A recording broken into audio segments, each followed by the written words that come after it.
Zaburi 116 mstari wa 15. Psalms 116 verse 15. Psalms 116 verse 15.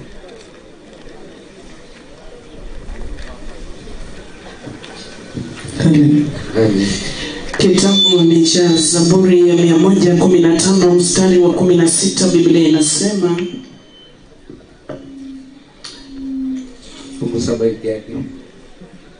Yes. Kifo cha watakatifu kina thamani machoni pa Bwana. Sasa kuna kifo ambacho kina thamani machoni pa Mungu.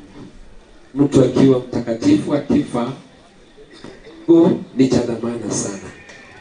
So kama familia tamanini sana kuishi maisha utakatifu. Najua mna maswali mengi kuhusu baba. Sasa baba, wachane na baba. Aliamua njia ya toba, na hiyo ni uamuzi mzuri sana. Hallelujah. So hata sisi wote ya kwamba kifo cha mtakatifu kina thamani, kina faida machoni pa Mungu. Maana huyo mtu anaenda moja kwa moja mbinguni.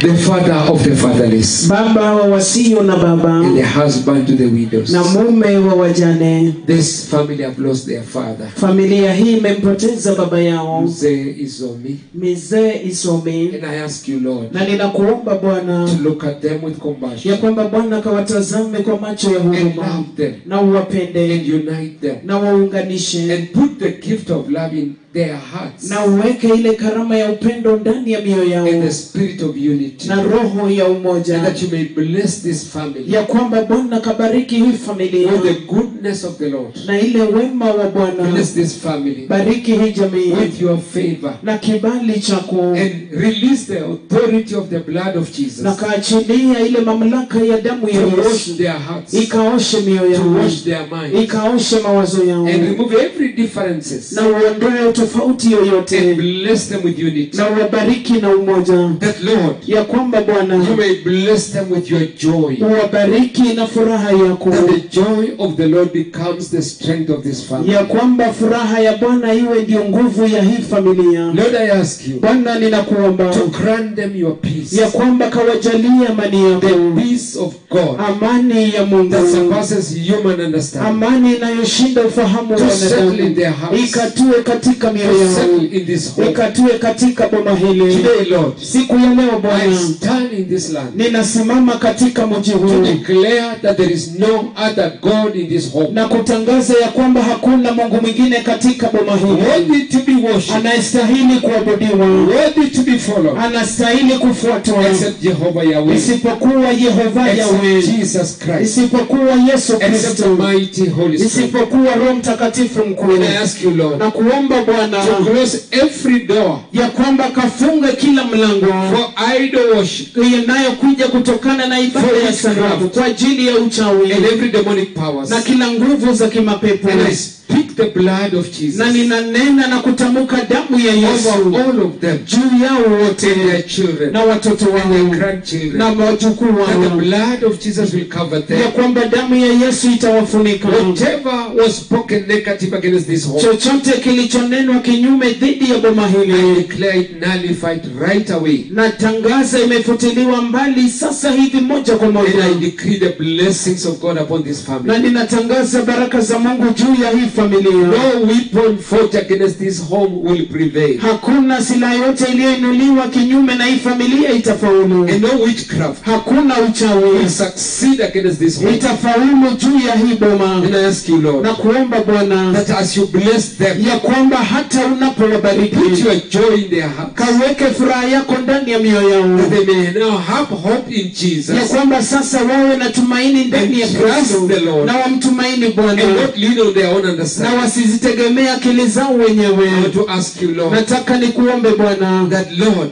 ya kwamba Bwana, as they call on you, wakati wanakuita wewe, listen to them uwasikilize and help them na uwasaidie and guide them na and uwaelekeze instruct them. na uagize. And so, Lord, I bless their homes, Hivyo Bwana, nabariki boma zao, that you may bless them and keep them. ya kwamba uwabariki na hata uwatunze. Katika jina la Yesu. Bwana Yesu asifiwe. Asifiwe tena. kututoa mbali. Tumetoka upande wa Alego Siaya. It's a long distance from there. Na kutoka huko saa 12 asubuhi. Naanza. The late Mzee Isomi Kachaka, a retired civil servant in the Ministry of Lands and Settlement, was born on the 23rd of November 1940. So this is the family background. The late Mzee Kachaka was the son of the late Opicha Kachaka and Josephine Lucha, who was son-in-law to Penina Mkolwe and Jonathan Habeko. They were siblings with the late Patrick Omukule, Lillian Kachaka, Lucy Kachaka, and Elvis Kachaka. The late Mzee was husband to a retired teacher, Ayuma Beatrice, and were blessed with 7 children, namely Rose Buyengo, the late Helen Anyanje, Jota Misomi, Celine Ochieng, Moses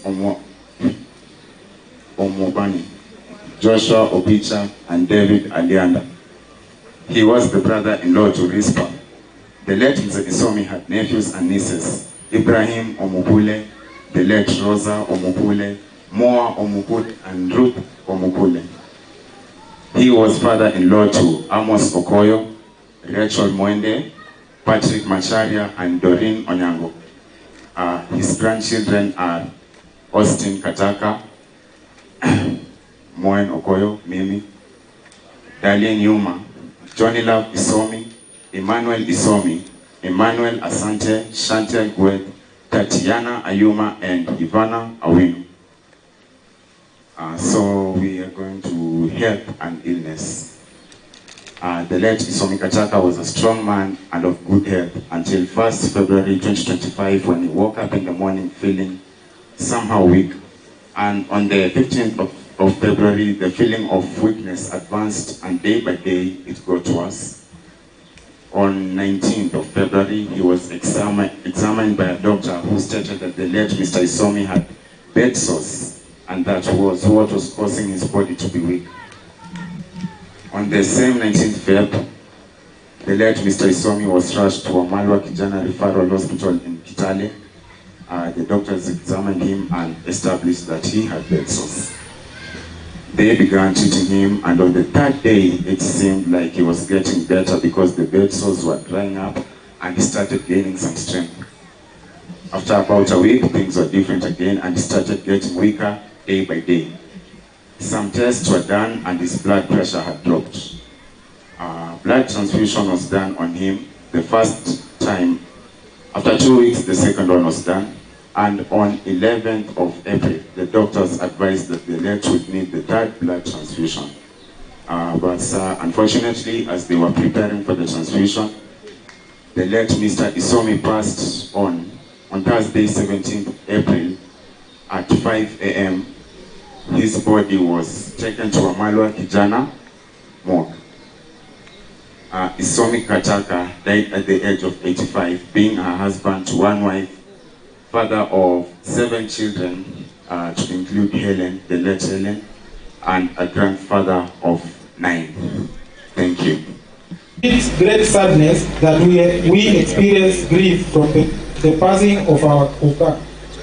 He was a strong, wise, and spiritual man.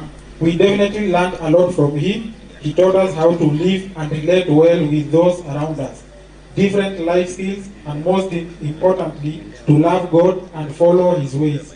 We trust that he is in a better place with the Lord, and we shall live upholding the values that he taught us. Thank you. The blood of Jesus be over them. Ya kwamba ulinzi wa damu ya Yesu kuweze kuwa juu yao. And over the family. Na juu ya familia yao. As you keep them strong enough. Unapowahifadhi kuwa dhabiti zaidi. But Lord, kwamba Bwana, there is still hope. Bado kunalo tumaini. Because these perishable bodies, kwa sababu miili hizi za kuharibika, must die. Lazima zife. But there is a better body in heaven. Lakini kuna miili ambayo ni bora zaidi. A glorified body. Mwili wa kutukuzwa. That each and every person is indebted to. Kwamba kila mmoja wetu atapewa on that day katika hiyo siku of victory. Ya ushindi.